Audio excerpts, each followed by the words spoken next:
Hello friends, आज की इस वीडियो में हम बात करेंगे शिक्षण और अधिगम की अवधारणा के बारे में, concept of teaching and learning. तो चलिए वीडियो स्टार्ट करते हैं। शिक्षण का प्रमुख कार्य अधिगम पर केंद्रित होता है।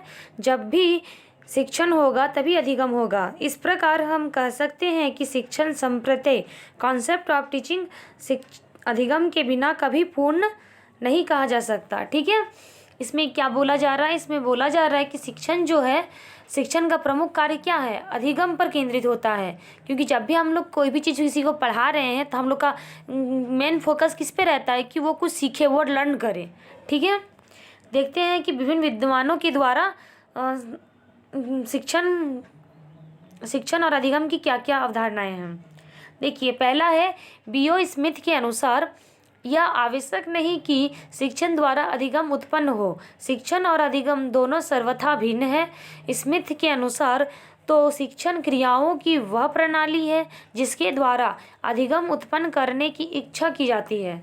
ठीक है, बीओ स्मिथ क्या कह रहे हैं? वे कह रहे हैं कि यह आवश्यक नहीं कि शिक्षण द्वारा अधिगम उत्पन्न हो। वे नहीं कह रहे कि कुछ सिखाने पर ही अधिगम हो, मतलब लर्निंग हो।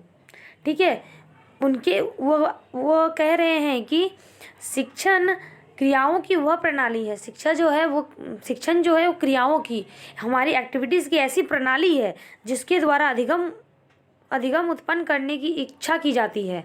ठीक है, हम लोग कैसे टीचिंग को दे रहे हैं, उसका जो प्रणाली है उसके द्वारा अधिगम को उत्पन्न किया जा सकता है। ठीक है, अधिगम को उत्पन्न करने की इच्छा की जा सकती है।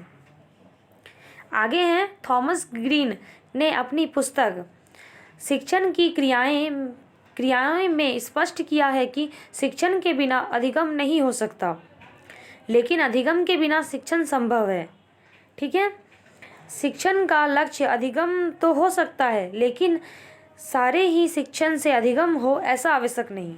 ठीक है, इन्होंने ऐसा कहा है। देखिए, एक उदाहरण के द्वारा समझते हैं कि वकील का अदालत में केस लड़ने का उद्देश्य केस जीतना हो सकता है, लेकिन यह आवश्यक नहीं कि वह जीत ही जाए। ठीक है, देखिए यहाँ पर क्या, वकील का जो हम लोग एग्जाम्पल देखिए, इसमें क्या कहा जा रहा है कि वकील तो केस जीतने के माध्यम से केस लड़ता है, लेकिन वो केस जीत ही जाएगा ऐसा ज़रूरी नहीं है।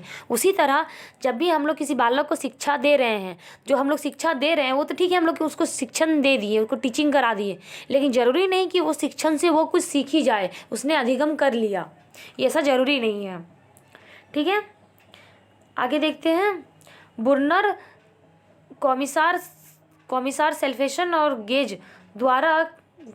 और क्रेडिट के अनुसार क्या है? शिक्षण और अधिगम आपस में संबंधित होते हुए भी एक नहीं है। शिक्षण की क्रियाओं को समझने के लिए केवल अधिगम के सिद्धांत ही काफ़ी नहीं है। शिक्षक कुछ क्रियाएं करता है ताकि विद्यार्थी कुछ सीख जाए, लेकिन यदि विद्यार्थी कुछ नहीं सीखता तो इसका अर्थ यह नहीं कि शिक्षण हुआ ही नहीं। ठीक है, बुर्नर क्या कह रहे हैं? वे कह रहे हैं कि हम लोग जब भी विद्यार्थियों को कुछ सिखाते हैं, ठीक है, कुछ सिखाते हैं और अगर बच्चा नहीं सीख रहा है तो इसका यह उद्देश्य, इसका यह मतलब नहीं कि हम लोगों ने शिक्षण दिया ही नहीं। हमने शिक्षण तो दे दिया, लेकिन उस बच्चे ने उस शिक्षण को ग्रहण नहीं किया, उसने अधिगम नहीं किया, तो इसका अर्थ यह नहीं होता है कि शिक्षण हुआ ही नहीं। हम स्कूल में तो पढ़ाया जा रहा है, लेकिन कुछ बच्चे सीख रहे हैं, कुछ बच्चे नहीं सीख रहे हैं। तो जो बच्चे नहीं सीख रहे हैं वो ये नहीं कह सकते हैं कि हम लोगों ने शिक्षक ने कुछ पढ़ाया ही नहीं। ठीक है, क्योंकि शिक्षण तो दिया जा रहा है, लेकिन जो बच्चा नहीं ले पा रहा है इसका मतलब यह नहीं कि शिक्षण हुआ ही नहीं। ठीक है, आगे देखिए कि शिक्षण तथा अधिगम का परस्पर संबंध, inter relationship between teaching and learning. ठीक है, हम अब शिक्षण और अधिगम का परस्पर संबंध क्या है? तो देखिए, इसमें है, छात्र के व्यवहार में परिवर्तन लाने के लिए शिक्षण की व्यवस्था की जाती है और यह व्यवहार परिवर्तन ही अधिगम अथवा सीखना कहलाता है। शिक्षण का उद्देश्य सीखना और अधिगम का कार्य है सिखाना। ठीक है, क्या कह रहे हैं कि शिक्षण का क्या उद्देश्य है? शिक्षण का उद्देश्य है सिखाना और अधिगम का कार्य है सीखना। शिक्षण व अधिगम के संबंध में भिन्नता विभिन्न विद्वानों द्वारा दी गई परिभाषाएं इस प्रकार हैं। ठीक है, शिक्षण और अधिगम के संबंध को विभिन्न विद्वानों ने अपने अपने प्रकार से परिभाषित किया है। तो चलिए देखते हैं। पहला है, बीओ स्मिथ के अनुसार शिक्षण क्रियाओं की एक व्यवस्था है जो सीखने की उत्सुकता जागृत करती है, अर्थात सीखने के लिए ही शिक्षण क्रिया संपन्न की जाती है। शिक्षण का प्रमुख कार्य अधिगम होता है। संप्रत्यय को अधिगम के बिना पूर्ण नहीं कहा जा सकता। ठीक है, वे बीओ स्मिथ क्या कह रहे हैं? वे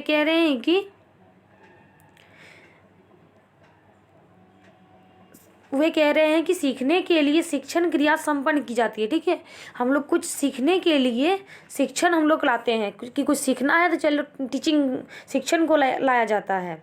और शिक्षण का प्रमुख कार्य क्या होता है?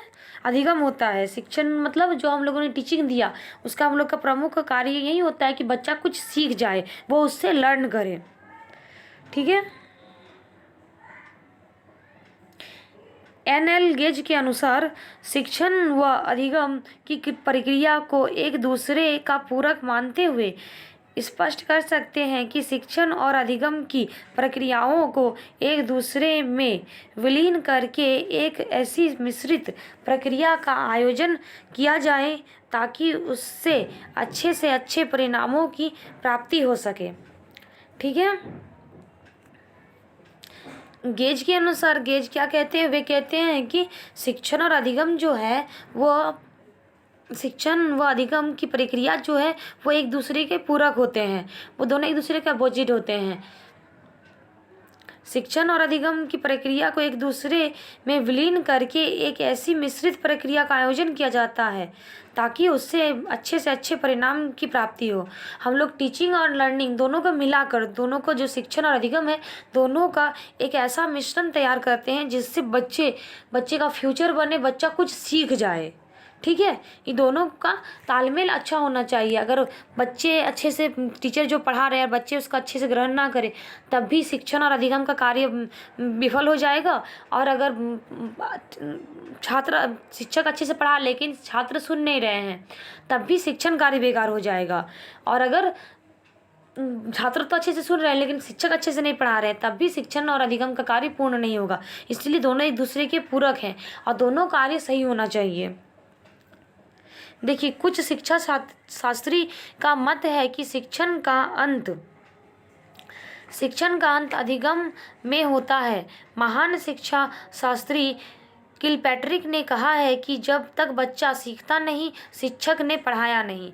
यहाँ तक ही नहीं, उन्होंने आगे कहा है कि शिक्षण और अधिगम में वही संबंध है जो कि किसी वस्तु के बेचने और खरीदने में है। ठीक है, किलपैट्रिक क्या कहते हैं? किलपैट्रिक कहते हैं कि जब तक बच्चा कुछ सीखा नहीं तब तक शिक्षक ने पढ़ाया नहीं। क्योंकि हम एक टीचर के अंदर वो क्वालिटी होनी चाहिए कि जब तक बच्चा कुछ सीख ना ले तब तक वो छात्र को सिखाता रहे और उससे अपने तरीके में बदलाव लाना चाहिए। अगर बच्चा इस तरीके से नहीं सीख रहा है तो बच्चे को हमें दूसरे तरीके से सिखाना चाहिए। उसे एक्टिविटीज़ के द्वारा पढ़ाना चाहिए, थ्योरी की तरह पढ़ाना चाहिए, स्टोरी के रूप में पढ़ाना चाहिए, लेकिन उन्हें ऐसा पढ़ाना चाहिए कि बच्चा कुछ सीख जाए। ठीक है, और उन्होंने शिक्षण और अधिगम में एक ऐसा संबंध बताया है किसी वस्तु के खरीदने और बेचने का। जिस प्रकार किसी वस्तु के खरीदने और बेचने में जो संबंध होता है वही हमारे शिक्षण और अधिगम में होता है।